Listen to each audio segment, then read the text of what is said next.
Indépendant, reportage Bourama Traoré. Au pied du roi, Ibrahim Boubacar Keïta a déposé une gerbe de fleurs, un moment d'émotion, surtout de reconnaissance à tous ceux qui se sont sacrifiés pour un Mali indépendant. Acte 2 de la cérémonie.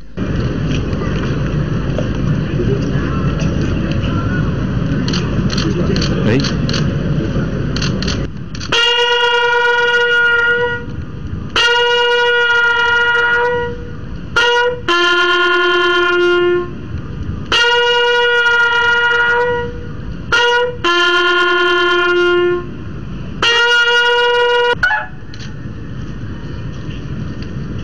Après ces gestes d'hommage, le chef de l'État a salué les personnalités présentes, parmi lesquelles les dignitaires de l'ordre national du Mali, les membres du Conseil des ordres nationaux, les membres du gouvernement, les partenaires, la hiérarchie militaire et les médailles d'or de l'indépendance. À ces derniers, le président de la République a exprimé toute la reconnaissance de la nation pour les sacrifices consentis. Acte 3 de la cérémonie. Ces hommes de mérite, en ce jour, sont dans la lumière, sont honorés. Pourquoi jamais nous ne serions manqués? Ils l'ont mérité, ils le méritent. Qu'au jour de souvenir, la patrie leur rende l'hommage dû. De ceux qui, sans compter, avec l'abnégation la plus totale, ont décidé de consacrer leur vie, toute leur vie, au Mali. Au Mali. À sa gloire, à sa grandeur, à sa concorde, à sa sauvegarde, à son unité, et qui nuit et jour prie pour que ses fils, au-dedans comme au dehors, se retrouvent, se réconcilient, comme nous sommes en train d'essayer de le faire en Alger. Et je ne doute pas une seconde qu'aujourd'hui, tous ceux qui sont en Alger, de quelque bord qu'ils fussent, sont tous unis dans la même émotion, étendus vers ce pays qui, qu'on le veut ou non, avons tous en partage comme patrie. Il n'y en a pas deux. Et il ne saurait y en avoir deux. Reconnaissance envers les pionniers de l'indépendance, reconnaissance également envers le quatrième pouvoir. Le chef de l'État dit reconnaître et apprécier le travail titanesque qu'abat la presse nationale dans des conditions souvent très difficiles. Je voudrais à cette occasion remercier notre presse nationale qui, dans des conditions spartiates, dans des conditions difficiles, fait un travail remarquable et l'encourager à continuer dans cette voie-là. Inch'Allah, l'État fera ce qu'il pourra pour que la qualité s'améliore chaque jour. Mais déjà, bravo pour ce qui est en cours, ce qui est fait. Avant de quitter l'esplanade du monument de l'indépendance, le président de la République a tenu à saluer particulièrement le public, venu très nombreux l'accueillir.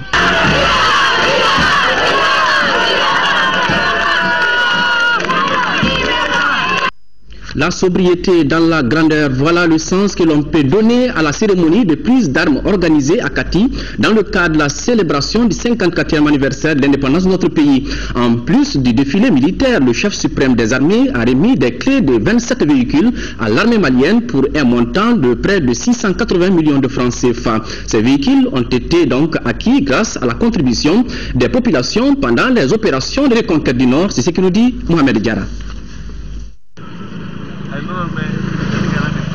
La place d'armes de Kati est peau neuve pour accueillir des personnalités civiles et militaires. Et pour l'occasion, il y avait une structure sécuritaire pour accueillir le chef de l'État, chef suprême des armées.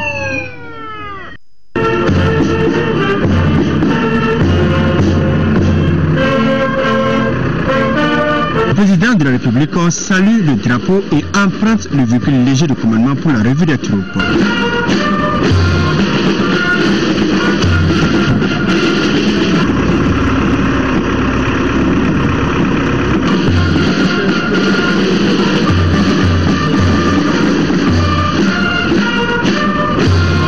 Ensuite, le locataire de Koulouba prend place dans la loge officielle pour assister au défilé militaire. Un défilé certes modeste, mais qui a tout son sens dans le contexte actuel du pays. Nous avons assisté également à un mini défilé. C'était juste un témoignage. Les contextes impriment leur rythme.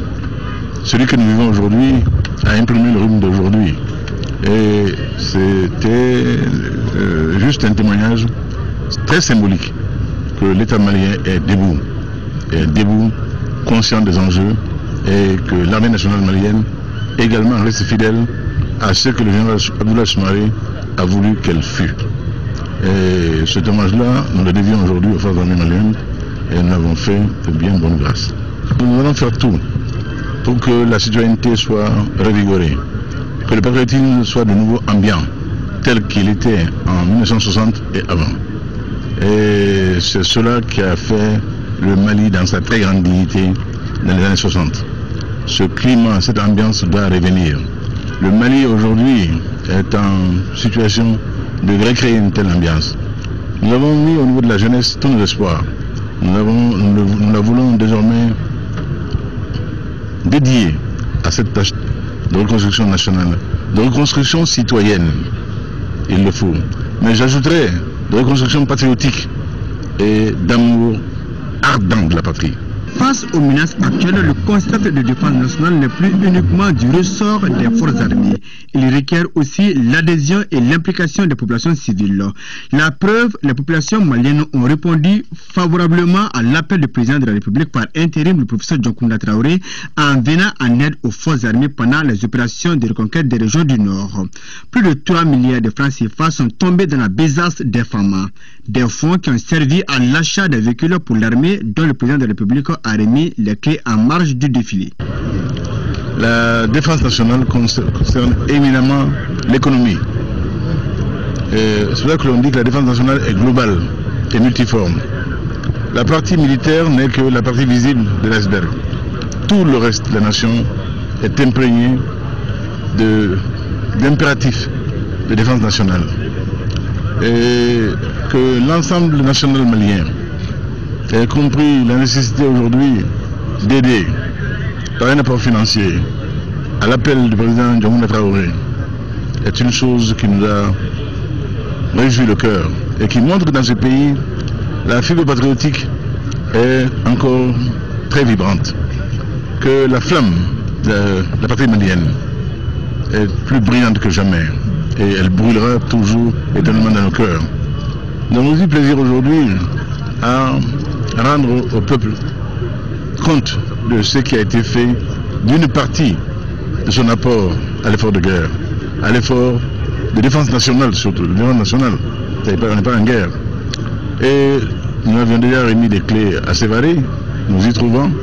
Aujourd'hui, nous avons remis des clés de véhicules différents, c'était des Kia à Sévaré. Ici à Kati, ce sont des véhicules Toyota. Et je souhaite qu'un très bon usage en soit fait, que très peu au décompte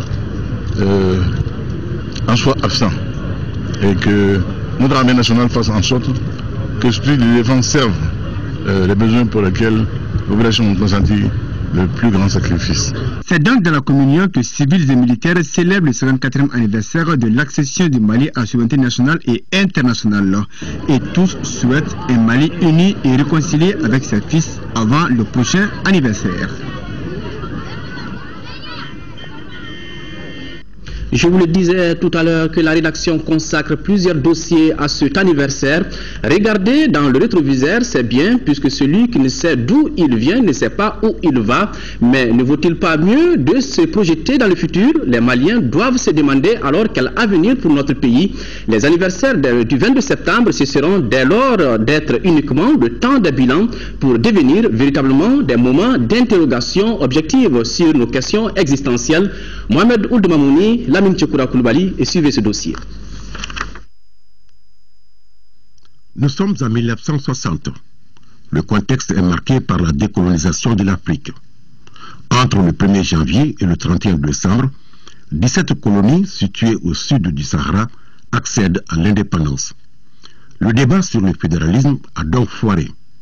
À cause des divergences politiques entre partisans et opposants de l'Union, divergences souvent entretenues par l'ancienne métropole, les tentatives de regroupement de colonies pour aller unies à l'indépendance ont échoué. La proclamation de l'indépendance du Soudan français le 22 septembre 1960 est justement la conséquence directe de l'éclatement d'un de ces regroupements, la Fédération du Mali. Nous vous invitons à autoriser l'Assemblée législative à proclamer comme État indépendant et souverain la République soudanaise, à proclamer que la République soudanaise s'appelle la République du Mali,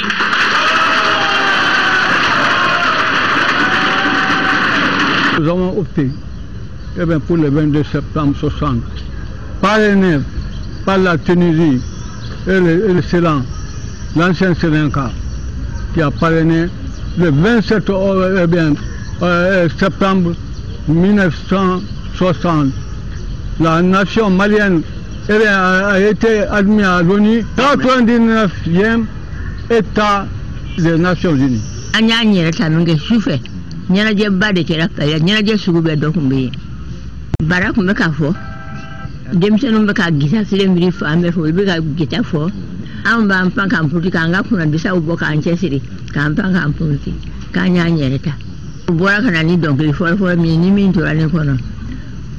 Delio na bare tabaye, delio na bare tabaye, alimana sokeri tabama, delio na bare tabaye. Autre ou comment tu as ça? Oh, madame Soyama. Vous jele meke. Anga mo kumbe to ka parti la ko to kana ta ko anga to bulu jonya la ke. Ngori bokita ayicha ko ba dongo. Botiki donge. Amana c'est ta date nous faut la yora ramna to kera no fenge bebe wuli ka to aka akor abulu fla korta Amok précisément et vous savez les Ngaloure Bodi nous avons manifesté, ce n'est même pas un jour, nous avons fait 2 jours à manifester. Nous avons fait des courses de pirogues, nous avons fait des courses de chevaux, et même nous avons dansé, nous avons bu et nous avons fêté la naissance d'une nation.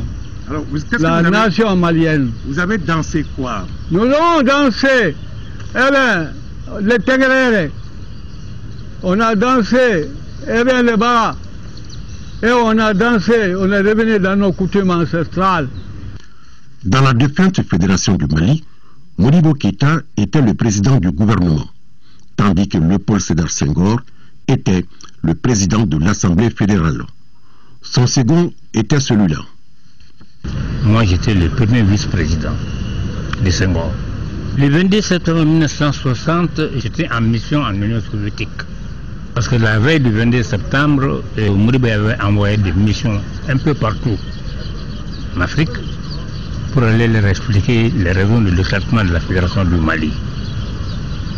Alors, c'est pendant ce temps-là que le Congrès s'est réuni et on a proclamé l'indépendance du Mali. Les dirigeants maliens, nationalistes qu'ils étaient, ne tardent pas à effacer toute référence à la colonisation. Des bâtiments et monuments qui portaient des noms coloniaux sont rebaptisés à la gloire des héros de l'indépendance ou de l'histoire du pays. Ce n'est pas tout, il y a eu de nouveaux noms de rues. La place de la Liberté remplace la place Maginot. «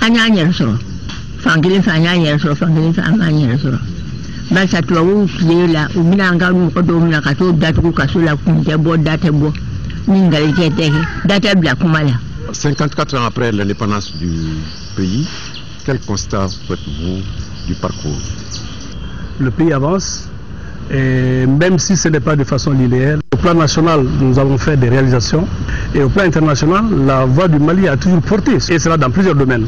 On ne peut pas dire que le Mali évolue avec une vitesse normale.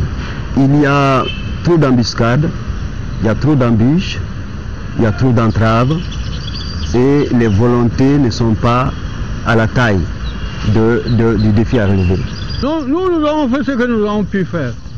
Si vous lisez les 50 ans du Mali, nous avons fait une association, les témoins et les grands témoins. Nous avons dit le Mali en quête d'indépendance. Pendant 50 ans, nous ne sommes pas indépendants. Nous dépendons de l'Occident. Indépendants, bien sûr nous le sommes. Nous sommes libres, mais dans cette liberté-là, il y a bien sûr des nuances en fonction de la nature des relations que nous avons avec nos partenaires. Ne hakilara, Maria yere ta papiera, mais baramuka ngake, ni indépendance yere na bi kamburu, ne buru o bara tekake. Parce que jamana dun, ani jamana marabagaw, ou hakilaw cheka jamana. Nos dévanciers sont-ils fiers ou non de notre génération? Nous sommes moins fiers d'eux que de nous-mêmes. Ce n'est pas du tout la même génération, ce n'est pas du tout la même allure, ce n'est pas la même aspiration. Est-ce que vous étiez plus bâtisseurs que nous? Bien sûr, on était plus bâtisseurs. Que nous? Que vous. L'école, elle n'est plus l'école que nous avons fait. On était les premiers, on est devenus les derniers. C'était ceux-là qui aimaient véritablement le Mali. Et ils étaient équilibrés, et avaient une sincérité, et avaient une droiture, et avaient un chemin, et avaient un objectif. Mais nous partons dans tous les sens. Est-ce que vous pensez que le devoir de génération, les Maliens le jouent pleinement aujourd'hui? Ce devoir, il s'exprime. Il s'exprime beaucoup moins vigoureusement que par le passé, mais il est en train de s'exprimer. Quel avenir pour le Mali? Question existentielle, réponse existentielle. Aujourd'hui, le Mali est confronté à un certain nombre de défis majeurs. Et le premier porte sur la construction nationale. Certes, le Mali, on le dit, est une nation, mais pour ma part, je pense que notre nation est en train de se construire, de se réaliser. Le sens du patriotisme est mort en beaucoup d'entre nous. C'est ça qui est le danger. Il faut une reconversion totale de la mentalité du Malien. C'est ça le défi. Le Mali de demain naîtra du Mali d'aujourd'hui. Et si celui d'aujourd'hui n'est pas meilleur, aujourd'hui accouchera d'un Mali beaucoup plus petit, beaucoup plus humiliant. Indépendance tatmana, farafin jamana ou clan clana. Donc tant qu'un beau fonana, indépendance c'est qu'à Dafamburu. On ne le regrettera jamais assez, quelle que soit la position que les uns et les autres peuvent avoir. On est mieux plus fort quand on est éparpillé comme ça. En bere fora ñogon kan opposition ka barabla kana foko gouvernement kelen kungoro be ikara opposition yo ikara président yi biwo mbani ya mbere tay surasi kelen tate fo tata en bere tadi donc an bi jere ka fora ñogon kan mun bi nani here an beka kan kelen fo ore be nana mari bi ta mariaya. Quel avenir donc pour le Mali? Ne pas agir, c'est périr. Le devoir de génération nous interpelle alors. Le Malien doit faire sien le courage indompté de ses dévanciers. C'est dans le chaos qu'on reconnaît les héros. Il faut donc triompher pour être demain des références pour nos héritiers. D'un dossier à un autre, la commémoration du 22 septembre est avant tout un devoir de reconnaissance envers tous ces héros combattants de la liberté dont certains ont été immortalisés. Le thème a choisi de faire un gros plan aujourd'hui sur les médaillés d'or de l'indépendance. Qui sont-ils? Qui pouvaient prétendre à cette haute distinction? Comment sont-ils encore parmi nous? Fana Sangaré, reportage.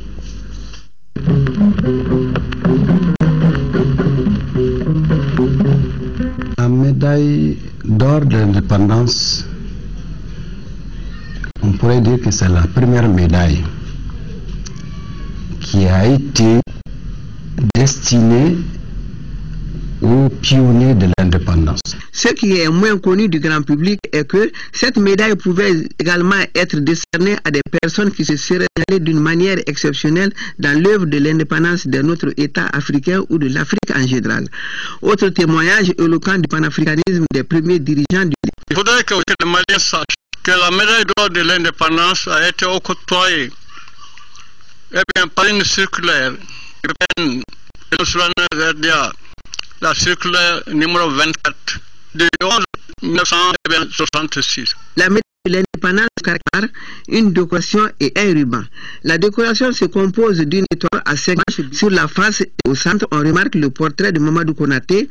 Autour, l'inscription « La patrie reconnaissante ». Sur le revers, au centre, la devise « Amour, courage, dévouement », entouré de l'inscription « République du Mali ». Le ruban est formé de 12 rayures verticales de couleur verte, or et rouge. Le décret numéro 93 portant le nom de Dessolo Traoré, premier médaillé d'or de l'indépendance du Mali et premier grand chancelier. Sur le décret numéro 107, on retrouve en première position le nom de Mamadou Konaté, médaillé d'or de l'indépendance à titre posthume. Et le décret numéro 725 PRM du 31 décembre 2010 attribuant à titre posthume la médaille d'or de l'indépendance du Mali à l'ancien président de la République Modibo Keïta. Le président Modibo a signé un décret pour 414 récipiendaires. Lui-même il ne fait pas partie de ces 414. C'est tout récemment, en 2010, que on lui a décerné la médaille d'or de l'indépendance. Il y a quelqu'un qui a posé la question pour savoir pourquoi le père fondateur Modibo lui-même n'existe pas sur la liste de décrets 107. Sur les 415 d'or, ce ne sont pas nous.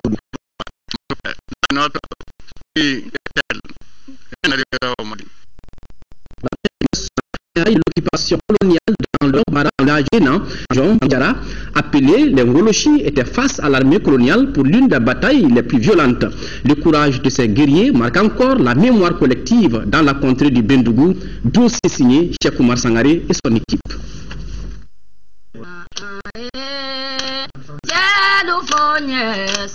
Il y a 123 ans, tombait le dernier bastion du royaume Bambara de Ségou entre les mains de la troupe coloniale sous la conduite de Louis Archinard. Après la prise de Ségou, le lieutenant de vaisseau Ours de l'armée française arrêta un certain Mamari Diara ainsi que 18 de ses compagnons. C'est à la suite de cette tuerie que le village de Djenna se révolta. Chaque partie s'est préparée pour les affrontements. Entre-temps, la troupe coloniale a été chassée par les abeilles jusque derrière le fleuve. L'armée coloniale vaincue retourna alors à Ségou et revient plus tard avec un renfort, cette fois-ci sous le commandement de Louis Archinard. Un camp fut installé à Dougasso, derrière le fleuve Bani, pour la circonstance. Djenna est attaqué de nouveau. La troupe coloniale est arrivée au village vers la mi-journée. En ce moment, nos guerriers étaient au champ. À leur retour, les combats ont commencé. Les coups de feu partaient dans tous les sens. Après quelques jours de combat, Archinard a envoyé un éclaireur constater les dégâts causés par les tirs de canon afin de capturer le reste des résistants du village.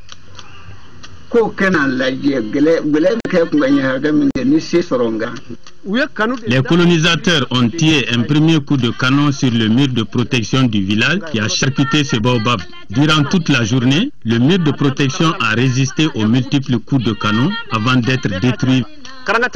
Après la destruction du mur de protection du village par les boulets de canon de 7 kg, commença alors le combat rapproché. Avec les lance-pierres, flèches, fusils traditionnels, les guerriers Bamana se sont battus contre les envahisseurs lourdement armés. Sentant la défaite proche, les chefs de guerre ont fait sortir femmes, enfants et vieilles personnes.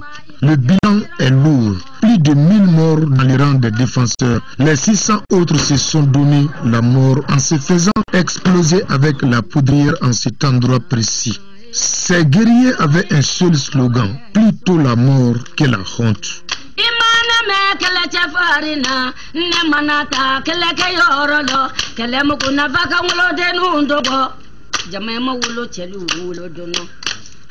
Après un mois de combat environ, le dernier bastion Bambara tombe entre les mains de l'homme blanc le 24 février 1891. La troupe coloniale dirigée par Louis Archinard a aussi enregistré des pertes énormes en vie humaine.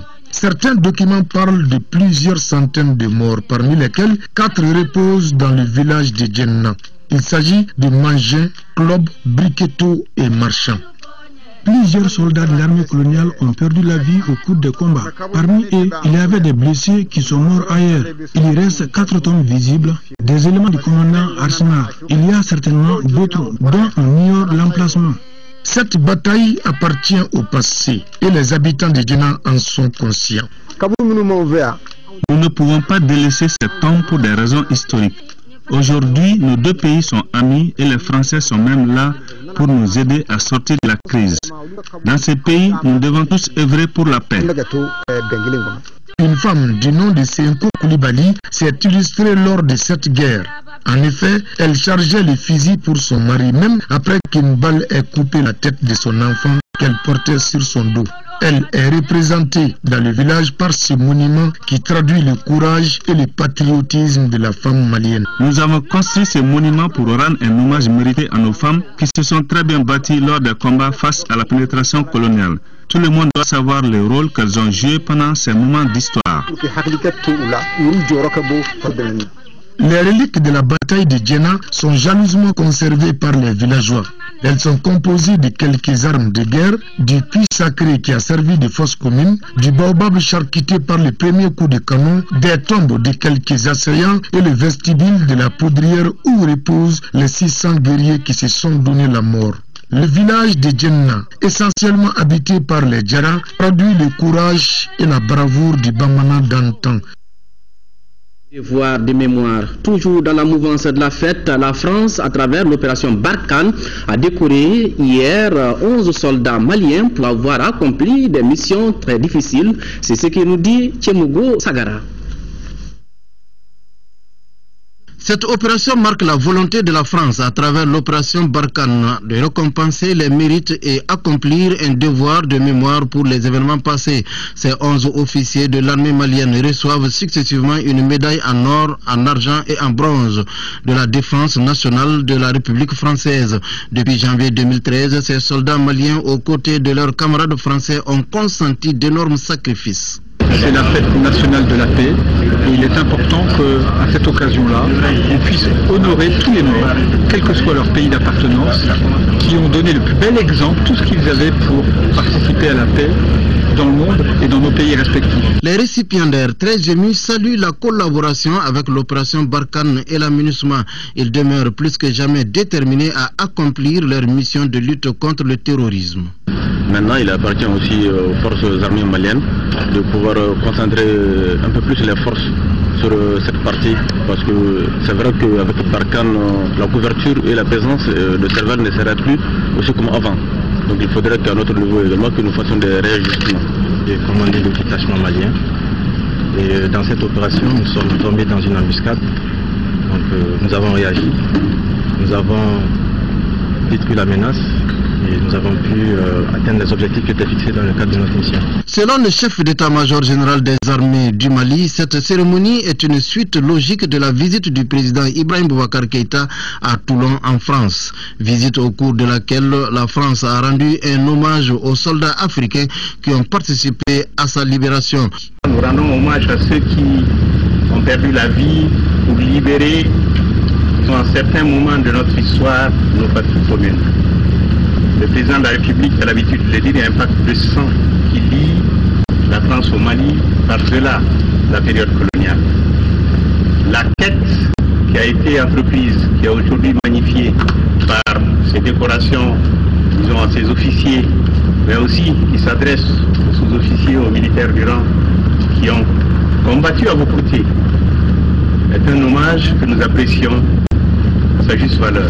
Auparavant, l'ambassadeur de la France au Mali, Gilles Iberson, a déposé une gerbe de fleurs sous le monument des soldats tombés dès les premières semaines de l'intervention de l'opération Serval au Mali. Dans son discours à la nation, le chef de l'État a fait l'état des lieux exhaustif de la situation du pays, de la gestion post-crise aux revendications corporatistes en passant par l'école, la lutte contre la corruption, la réforme de l'armée, de l'administration publique. Le chef de l'État a touché à tous les sujets et proposé des mesures vigoureuses pour le bien-être des Maliens. Décryptage avec Boubacar Touré. À l'entame de son adresse à la nation, le président de la République rappelle d'abord le contexte politique et sécuritaire particulier du moment. Pas pour justifier son bilan d'une année de gestion à la tête du pays, mais pour rappeler les objectifs et les grandes actions conduites par son gouvernement. Et naturellement, la situation au nord du Mali reste le souci constant d'Ibeka, qui a dénoncé les actes graves de violence et de crimes gratuits perpétrés par des groupes armés. Ibeka a encore à l'esprit le crime barbare et odieux contre les préfets, sous-préfets et cadres de Kidal. Ces manquements graves n'entament en rien la détermination du président de la République à conduire les actions nécessaires pour une paix juste et durable. Pour y arriver, Ibeka prône la voie du dialogue, à l'image des négociations intermaliennes à Alger. La conclusion d'un accord de paix est à portée de main, selon lui, même s'il n'est pas une fin en soi. Il nous faut travailler à la mise en place d'un environnement favorable à l'identification, l'évaluation, la sanction et la conduite d'actions de réparation des préjudices subis, ajoute-t-il, avant de saluer la création de la commission Vérité, Dialogue, Justice et Réconciliation et d'appeler à un retour rapide des réfugiés et à la mise en route du processus de cantonnement, de désarmement, de démobilisation et de réinsertion DDR. Autre réforme à laquelle le chef de l'État attache du prix, la réhabilitation et la modernisation de l'outil de défense et de sécurité. Les menaces restent importantes et sont appelées à durer. C'est pourquoi Ibeka planche pour une entente pansahélienne sur la sécurité, la paix et le développement. Le président de la République est revenu aussi longuement sur les multiples chantiers du Front social. Nous comprenons le monde du travail et la frustration des travailleurs, s'exclame-t-il, mais le gouvernement ne ménagera aucun effort pour dialoguer et aboutir à des solutions justes et durables. Il invite les deux parties à la poursuite du dialogue social dans la sérénité. Les attentes des Maliens sont immenses et elles sont contenues dans un programme gouvernemental. Par ce programme, il s'agit de doter le Mali d'institutions fortes et stables afin de mettre le pays définitivement à l'abri des soubresauts politiques et politiciens. Dans ce programme, la lutte contre la corruption trouve une large place et ce n'est pas un effet de mode si Ibeka déclare l'année 2014 année de la lutte contre la corruption. D'ailleurs, tous les dossiers pendants ont été transmis à la justice, dira-t-il. L'agriculture et la jeunesse figurent aussi en bonne place dans les chantiers présidentiels. Le renforcement de la citoyenneté et du patriotisme, une priorité de l'action publique, et Ibeka réaffirme par ailleurs son idée de création d'au moins 200 000 emplois pendant son mandat. Et l'agriculture, il veut consacrer 15% de la dépense publique annuelle. Enfin, l'école figure aussi en bonne place dans ce programme gouvernemental. Il s'agit surtout d'éviter les dérives inacceptables connues lors des examens passés, car pour lui, les changements nécessaires dans le secteur de l'éducation apparaissent urgents et doivent être conduits avec courage. En résumé, le chef de l'État ne croit pas en la baguette magique. Plus pragmatique, il veut plutôt saisir chaque opportunité offerte au Mali pour le bien-être du peuple malien. Pour cela, il veut s'appuyer sur les amis du Mali, la France, le Tchad, le Maroc, la CEDEAO, l'Union africaine, la communauté internationale en général, grâce auxquels nous avons évité le pire, mais aussi la Chine, avec ses 6 000 milliards de francs CFA d'investissement structurants. C'est peut-être là la clé du bonheur, en tout cas, du bout du bonheur pour le Mali. Merci Boubacar Touré. Revenons maintenant sur quelques points saillants du discours du président de la République, discours que vous avez pu suivre hier sur nos antennes. Ibrahim Boubacar Keïta a fait un tour d'horizon de l'actualité nationale, marqué surtout par la tension sociale. Vous le savez, l'UNTM est en négociation avec le gouvernement autour de certains points de revendication. Le président Keïta dit bien comprendre la frustration des travailleurs et le gouvernement ne ménagera aucun effort pour aboutir à des solutions justes. Nous l'écoutons. Toutes les forces vives de la nation, en dépit des multiples difficultés que nous traversons, ont fait preuve de discernement et de patriotisme envers le Mali. Nous les en remercions. Nous les encourageons à maintenir cet effort et nous veillerons à ce que le dialogue social et politique se poursuive dans la sérénité. Ensuite, nous sommes conscients des contraintes et difficultés des femmes dans ce contexte difficile, particulier que nous traversons. Elles jouent un rôle irremplaçable de levier économique et de stabilité sociale. Merci pour cela et nous savons compter sur leur soutien et leur mobilisation constante. Nous nous réjouissons également du rôle croissant et responsable de la jeunesse dans notre société. Je l'ai encore vérifié il y a quelques jours lors du forum que la jeunesse a tenu à Bamako. La pyramide des âges de notre population indique que l'écrasante majorité de nos concitoyens n'était pas encore née ce jour de 22 septembre 1960. La jeunesse est un potentiel immense et un véritable atout que la nation malienne se doit d'exploiter judicieusement. Et cela sera Inch'Allah. Nous nous réjouissons également de retour progressif mais croissant de nos parents nombreux à s'être réfugiés à l'intérieur comme à l'extérieur. Ceux qui ne sont pas encore de retour dans leur site de départ devraient pouvoir retrouver dans un avenir proche leur demeure et leur communauté. C'est mon souhait le plus ardent et nous y travaillons. Nous ne ménagerons aucun effort pour que les activités de développement durable prennent leur envol et s'intensifient à la faveur de la paix que nous souhaitons dans le nord du Mali. Nous sommes conscients du poids et du rôle de la diaspora malienne dans la construction nationale. Cette frange de notre communauté qui a toujours fait preuve de patriotisme et d'engagement pour le Mali et à tout le principe de soutien de la cohésion sociale, ainsi qu'à la défense de l'individuel. Voilà, ce 54e anniversaire de l'indépendance du Mali, faut-il le rappeler, coïncide pratiquement avec l'an 1 du président de la République. Le chef de l'État dit il est conscient que le bilan d'un an ne suffit pas à faire notre bonheur. Pour lui, ce qu'il faut, et instruction a été donnée au gouvernement, c'est de saisir chaque opportunité offerte pour le bien-être du peuple malien. Nous l'écoutons. Nous revenons de la Chine populaire, où le gouvernement a signé avec les entrepreneurs chinois de réputation mondiale des accords portant sur plusieurs milliards de dollars, soit environ 6 000 milliards de CFA, d'investissements structurants dans les domaines importants tels l'agriculture, les transports, l'éducation, l'énergie. Je dois dire que tous ces projets auront une mise en œuvre surveillée étroitement par nos services et par nous-mêmes. Ce qui s'est passé là est historique, exaltant. Pour autant, il ne s'agit pas d'en tirer quelque gloriole que ce soit. C'est un fait que nous devons à la vision et à l'intelligence politique de ceux qui nous ont précédés, singulièrement le président Modibo Keïta et son équipe. Il s'agit maintenant pour nous de transformer l'essai. Et pour cela, nous devons travailler chaque jour pour que les accords conclus soient des projets vérifiables par le renforcement de la capacité nationale d'organisation, de méthode et d'exécution. Nous y veillerons personnellement, comme nous veillons présentement à la mise en œuvre des importants accords signés en février dernier avec le royaume chérifien. C'est le lieu, encore une fois, de remercier Sa Majesté le roi Mohamed VI.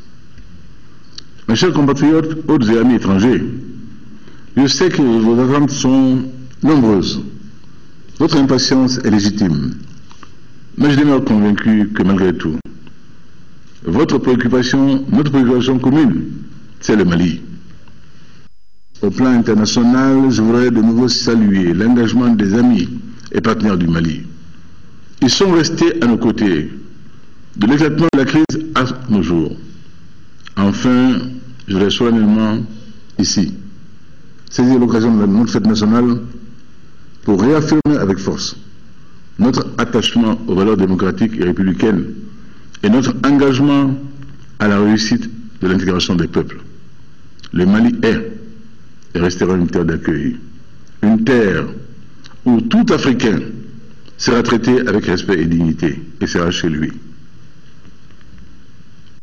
À l'occasion de la fête nationale, le parti Yéléba, le changement, encourage les autorités à œuvrer pour la restauration de l'unité de la nation, la sécurité sur l'ensemble du territoire national et la réussite du dialogue intermalien d'Alger.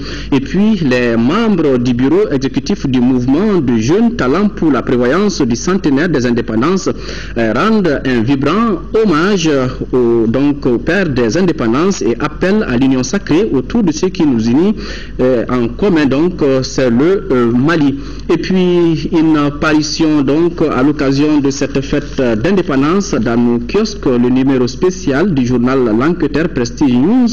Vous trouverez donc ici les engagements du chef de l'État, mais également les axes du gouvernement de la République du Mali. Mali is back, le retour du Mali. Donc un document à lire absolument dans vos kiosques. Voilà, Mali is back, le retour du Mali. C'est la salle des banquets de Koulouba qui a abrité hier après-midi la cérémonie de la journée du bon élève présidée par le chef de l'État. La cérémonie a été sanctionnée par la remise de prix aux lauréats du camp d'excellence 2014. Nyanya Aliou Traoré, compte rendu. C'est sur de bonnes notes que la 10e édition du camp d'excellence des élèves et étudiants du Mali a pris fin dans la salle de banquet de Koulouba. L'émotion était à son comble pour beaucoup de lauréats qui viennent de rencontrer pour la première fois le chef de l'État. On est très content d'avoir vu le président de la République. Je suis vraiment émue, c'était un grand honneur pour moi. Ils étaient 120 filles et garçons à prendre part à cette 10e édition du camp d'excellence. Et ces cracks ont déjà conscience de leur contribution au développement. Je dois travailler, je ne dois pas décevoir mon pays, c'est sûr. Donc, je dois être l'un des piliers de ce pays. Voilà.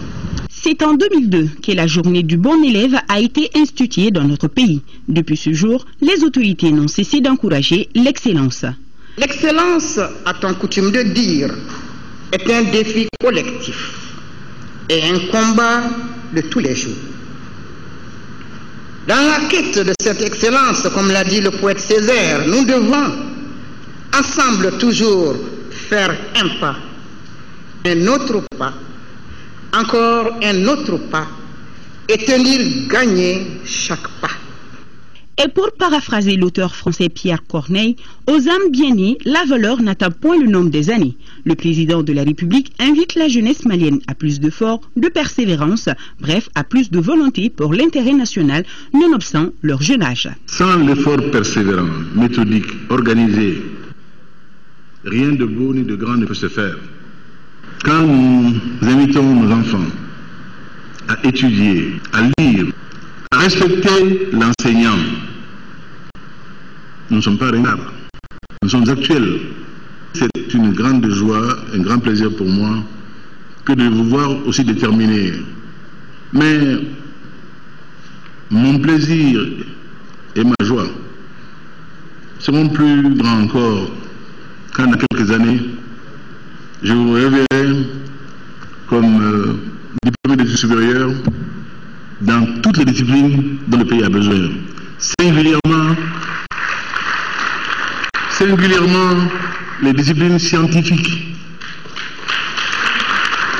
J'encourage singulièrement les jeunes filles à suivre l'exemple d'aînés, de mères, Lafima. Des chihuahuas d'excellence ont été décernés à certains lauréats accompagnés d'une enveloppe symbolique. La rencontre a été agrémentée par les notes de musique de l'artiste musicien Nampé Sadio. Le groupe Nyorolan, présent sur les lieux, n'a pas manqué de rappeler la responsabilité de tous face à la lutte engagée contre la fraude à l'école. Les organisations de la société civile malienne ont animé cet après-midi une conférence de presse au cours de cette rencontre. La société civile malienne dit s'être opposée à toute idée de division du Mali. Les organisations de la société civile entendent organiser une grande marche de soutien au gouvernement le 25 septembre prochain. Nous y reviendrons dans le reportage de Boubacar Sissoko. Les communautés arabes Soraï Tamashek réaffirment leur attachement à l'unité nationale, à l'intégrité territoriale d'un Mali un et indivisible. C'est à la faveur d'une marche organisée sur place. Nous retrouvons le compte rendu de Al-Mouzer Al-Khamissa Yatara. C'est toute la ville de Tombouctou à l'unisson qui est sortie massivement pour marquer cette journée internationale de la paix à travers cette marche pour réaffirmer son soutien aux autorités maliennes. Les marcheurs, toutes catégories confondues, administrateurs, chefs coutumiers et religieux, pionniers, les femmes, les jeunes et les différentes corporations ont répondu à l'appel du collectif Une Voix pour Tombouctou. L'ensemble des communautés, arabes, Soraï, Tamashek, réaffirment avec force l'attachement à l'unité nationale, à l'intégrité territoriale des Mali un et indivisible, à la forme républicaine et à la laïcité de l'État. Les communautés de la région de Tombouctou lancent un vibrant cri de cœur à l'ensemble de leurs concitoyens de l'intérieur et de l'extérieur pour qu'ensemble nous traduisons dans les faits par la volonté unanime que nous sommes un peuple et un seul peuple. mon message c'est pour dire au Mali de compter sur nous et de compter sur la population du Nord. De ne pas penser que la population du Nord, ce sont ceux qui sont apportés de l'arme là-bas. Ceux qui sont armés là-bas, ils ne représentent pas la communauté du Nord. C'est un cri de cœur qui va nous permettre d'avancer, de faire un Mali fort et qui affrontera le défi du développement. Et c'est dans ce geste que nous allons réussir. Réussir par le cœur et réussir par l'esprit. Et c'est sûr et certain que toute indépendance, toute division du pays ne nous amène qu'à unir notre force. Les Tombouctiens disent non à l'indépendance, non à l'autonomie, non à la fédération. C'est donc la fin de ce journal au nom de l'ensemble de la rédaction. Merci de votre aimable attention. Vous pourrez revoir ces informations sur notre site www.ortm.ml. Au revoir et qu'Allah bénisse le Mali.